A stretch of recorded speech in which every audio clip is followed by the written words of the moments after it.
In our next pattern, number 6, we will be using magic threads or helper threads. I keep my magic threads, my helper threads, in this rubberized bobbin holder. Threads don't fall all over the place and it works very well. When you're using light colored threads like white, I use light colored threads as my magic threads. I don't use red or dark green or black or dark blue. They may leave small pieces on your threads, or they may even, unfortunately, put a little bit of dye on the threads. So I tend to use the lighter colors. I also happen to like cotton threads. A lot of people like polyester, but I find the polyester for me jump all over the place, and I'm much happier with cotton threads.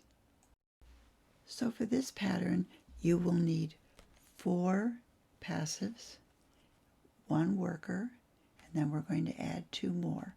The passives are short and only go around the pattern. The workers and the extra 2 pairs, which will do the outside edge, which could be a leaf or could be a plait, will need more. In preparation, I have cut my helping threads to create my helping thread loops. Each thread was cut to about 20 inches and folded in half so that I have a loop. I have a light blue one, a light purple one, a pink one, sort of a yellowy color, and an orange one. They're all different so that I can tell the difference between each one of the threads. I find it extremely important to have different colors. And if you're worried about it, actually write down the colors in the order you're going to use them. I placed a pin in the first pinhole, which had the circle around it. That is the worker. I place my worker thread around the pin. And from there I need to place a helping thread loop. I have a loop which is acting as if it was a crochet loop. For the crochet hook, I place the right hand bobbin on top of that thread. So now the loop is under the thread. I am now going to take the loop up higher, and I'm going to take the end, which is open, the 2 ends, and I'm going to place it above. So now the ends and the loops are both at the top. As you recall from the discussion, the worker has 1.5 yards to 2 yards on each bobbin, whereas my passives only have about 24 inches on each one. I have 1 pin in place, which is for the worker. Remember on the diagram there were 4 little dots? I now place a pin as close as I can get it to that worker, to the left of it, which would be in the direction that I had placed my dots. On that pin, I place my next thread. My helping thread is next to the next pair. I pick up the left bobbin, since it's out in the open, place the loop underneath the left bobbin, bring the open end up to the top, on top of that bobbin thread. So now the loop and the ends are both together, and I can just pull them above. Notice I'm holding on to both bobbins, and I pull the thread above. It's just lying above. I place the next pin as close as I can get it, since there's not much space, to the 2 pins which are already on the pillow. The 3rd pin is in the pillow, as close as I can get it to the previous. I put the next pair around that pin, lengthen the threads just a tiny bit so they're easier to use. I have the loop. I put the left bobbin on top of it so the loop goes underneath. I pull the loop above. I pull the end, the 2 ends, the loop above, and I pull the other 2 ends above as well. Now there's something here I want you to notice. If I pull on the 2 threads, which are now 4, and my bobbins, I should be able to slide them. They should not catch on any pin. By pulling on my colored helping threads, my bobbins should move. Place those above. Put in pin number 4. Around pin number 4, I put the next passive pair. The next passive pair needs to have the loop go underneath the left bobbin, pull the loop above, pull the ends on top of it, make sure it's all right, hold on to the end, hold on to the bobbins, and they pull until it got caught, which is exactly what I want you to check. When I picked it up, I caught it. Now it's uncaught and it moves. Put in pin number 5. Pin number 5's in position. I put the passive pair on pin number 5. I put the loop underneath the left-hand pair. I'm only using the left because it's easier. It's on the outside. It makes more sense to use something that is all by itself. It goes underneath, the loop goes above, the open end goes on top of it. Check to make sure by pulling both ends, pulling on the bobbin, and it moves. So all 4 pins are in for passive pairs, 1, 2, 3, 4, and the worker pin is in, which means you're going to take the worker and cloth stitch it across from the right side to the left side. So a cloth stitch is cross, twist, cross. So simply start on the right side and cross, twist, cross, all the way across. Cross, twist, cross, cross, twist, cross, cross, twist, cross.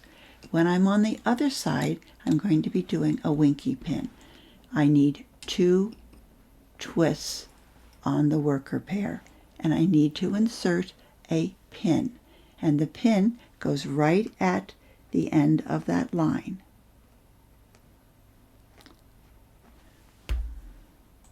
Since it was a winky pin, I now get to return to the right hand side. Cross, twist, cross, cross, twist, cross, cross, twist, cross, cross, twist, cross. It's a winky pin, 2 twists on the worker. If you look at where we are, I'll move the camera down for you. We completed the first part of the trail. We're now at the second pin. Notice it's the pin right before the junction. So we're on this pin. We're going to place the pin in that pinhole. Of course, it's a winky pin, so we need to move our worker pair above, place the pin in the pinhole. We can move the worker back, and now you have enough in place where you can actually secure your helping threads. To secure the helping threads, I'm going to raise the camera for you. As you can see, there are 5 helping threads which have loops and open ends. There's a loop and an open end on each one of these. 1, 2, 3, 4, 5. The first one was the worker. The worker is still in the right hand position. If I hold on to that worker and hold on to this thread, I should be able to place the thread so it stays in position. The easiest way I have found to do that is I pick up the thread with my left hand, I put a pin in my right hand. So the pin is towards my left hand. I go around the end of the pin, around the point, about 5 times. I put the pin in the pillow, holding on to the worker pair down below. Place it in the pillow, and if you pull on the end of that thread, you'll be able to put it in the pillow tightly. The next pair is related to the next, and if I pull it, I can still see it moving, so it is extremely important. I pick up my pin, I go around my pin. 1, 2, 3, 4, 5. But if I pull too much, I pulled it away from the pin. I need to hold onto the pear, place my helper thread into the pillow, pull it tight, and push it in. And if you notice, one has a head on it, one does not. I actually prefer to have heads. I seem to feel that they hold them in place better. The next one, if I pull it on all the threads, I can see the loop goes up high. I want the loop to stay right down next to the pin. The pin goes in the right hand, the thread goes in my left. I go around the point, 3, 4, 5. Holding on to the pair of bobbins so that the bobbin stay right against the pin, I place the pin in the pillow, pull it tight, and push it down. But I am holding on to the pear down here. The next one. Hold on to the pear, make sure it moves. Yes, it moves up nice and smoothly. Pin goes in the right hand. Go around 2, 3, 4, 5. Hold on to the pear, pull it down to the pin, put the pin in the pillow, and tighten it up. Do the same thing for the last one. And because they are now on position, you can then work all the way around the sun until you get to the other side, and later on we will move that position. So I have all my bobbins in position, and I was on the right hand side working across. I already have my 2 twists around the pin for the winky pin. Return to the left with a cross stitch, a cloth stitch. So it's a cross, twist, cross, cross, twist, cross. I'll move this aside so you can see which pin hole I'm going to place next. Next, I'm going to place the pin on the left in the pinhole right before the ray, right before the join for the ray. So put 2 twists on the worker, move the worker out of the way up to the right, and put 1 pin in that pinhole.